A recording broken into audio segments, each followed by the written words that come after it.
So I knew this was going on because we knew they were bringing up buses. We knew who the groups were. Soros was in Forbes bragging he was funding it. And you know, the UN. And Trump gets in, he says, we're not under UN control anymore, controlling those agencies. We're in control. It stops. And Soros goes, no, we're just going to make even bigger caravans and smash through it and say you're hurting little kids and have the compliant media say it. But the public woke up to that. So now they're in real trouble. So they're like, oh, my God, this caravan backfired on us. What are we going to do? So now they're in the news saying the caravans do not exist.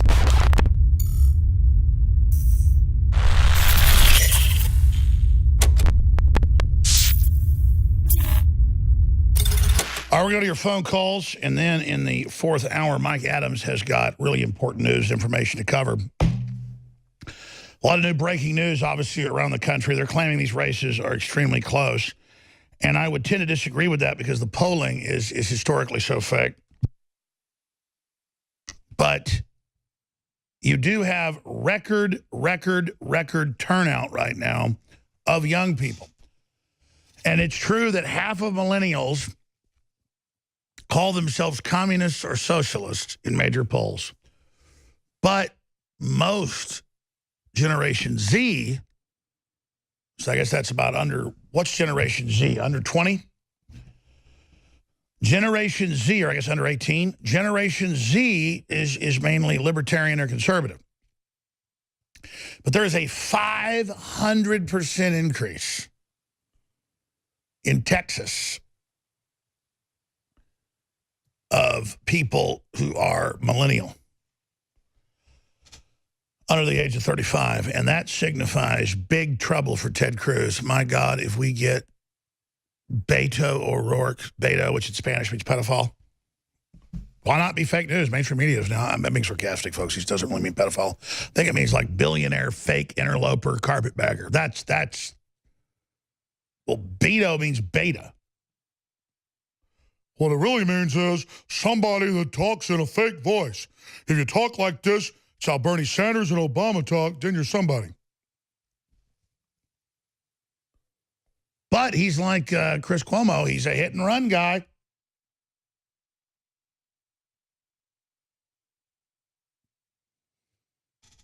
So if you've got a hit-and-run under your belt, you're either going to be a Democrat president, commentator, or senator. I don't know. Here's a question for listeners. What do the Democrats do if they win? Go on an insane job with all these committees and try to sabotage the economy. We know what the Federal Reserve's already up to. What do? They lose. Oh, my gosh. I think you're going to see riots all over the country. And they'd planned to send up the caravan. See, let me tell you what happened with the caravan. Obama began with, just like they did in Europe 6-7 years ago, they began 6-7 years ago to send up giant caravans of people paid for by Soros, by taxpayers, by the UN, and hundreds of buses a day would arrive just in McAllen, Texas. So starting like 5 years ago, it took us about a year to learn about it. Nobody was even talking about it. We would send our crew down to McAllen and other places, and there'd be like 20 buses at a time driving off and 4 or 5 rounds a day. And the Border Patrol would actually have their union head, because he could speak, who also was the head of the Texas sector, go, it's treason. We can't even vet them. They have diseases. We're being told to load kids up on buses with people we didn't even know. Our groups aren't even certified. This is child trafficking, which it was. It later came out. And you're like, wow, the Border Patrol really went far in doing that. Well, yeah. I mean, when you're like, want to help children and people, you're loading them up with adults. You don't even know who they are. And it turned out it was child smuggling and a bunch of other crap. And then once they get these bus loads to Chicago and Dallas and everywhere else they're going from Texas and Oklahoma City, they go to Democrat charities, they sign the kid up, and the local church, the local Democratic group, skims in some cases 100% of the welfare. But it gets worse. It's in the news that they then put them, even child laborers in factories owned by Democrats, meat packing, you name it, in corrupt Democrat towns they run, where they run the inspectors, they run everybody else, is totally corrupt. And they make them work, and then when it's time to get their paycheck, if they bitch, they're fired. And if they say anything, they blow a whistle and report them to ICE, and then ICE comes and gets them. You think ICE likes doing that?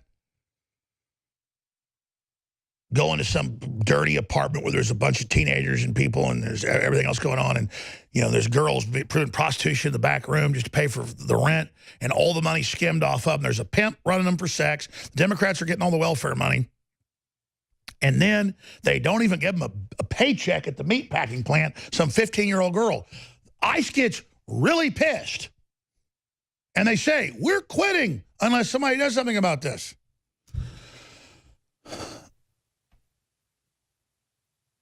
And so Trump has done a lot of stuff behind the scenes. Let's just say these kingpins, Mexican mafia, MS-13s, the Democrats don't like to get their hands dirty. Because, see, sometimes the Hispanic, particularly, who come in here illegally, they get organized kind of in a union and say no.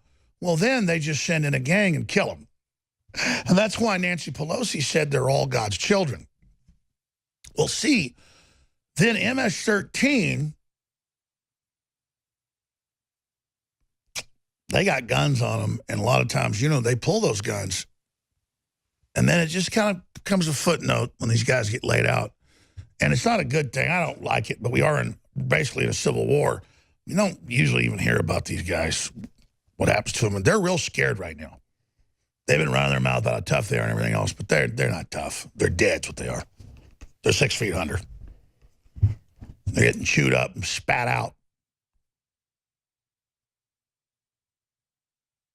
Because we're not going to turn the United States into Mexico. We're not going to go along with the globalist model. It's not going to happen. So, that's what's happening.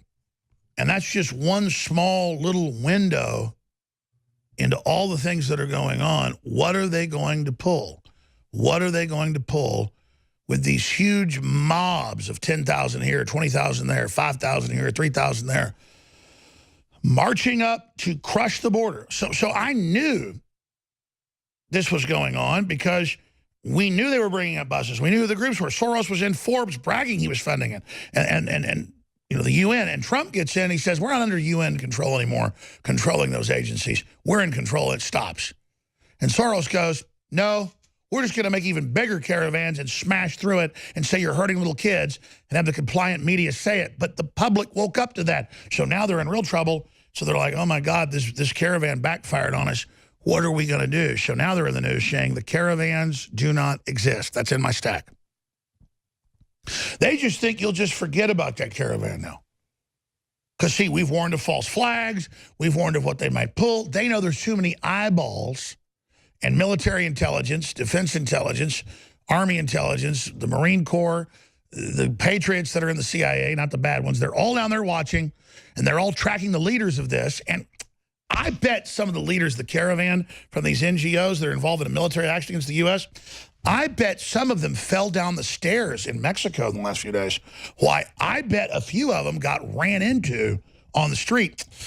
Gee, darn it, I bet some of them died with their military attack on the U.S. I bet the heads of the snakes got cut off. Because that's what they're saying now. Suddenly, there's like the leaders are all gone. Nobody knows where they went. They just disappeared. It's really sad that all these communists organized in Venezuela marched up from there waving communist flags and their foreign flags, so they're going to piss all over the country. I'm real sad to hear that Soros's little minions and even some of these liberal professors that are basically foreign intelligence officers, I'm upset. I'm upset that some of them might have, like Humpty Dumpty, fell down and busted their head, and all the king's horses and all the king's men, I'll never put them back together again. What about you? What do you think? Head of the snake. Calls, I promise, straight ahead. Infowars.com, newswars.com. You've been doing it. You've been spreading the links, and victory is prevailing. But the battle is joined. Someone very profoundly once said many years ago that if fascism ever comes to America, it'll come in the name of liberalism.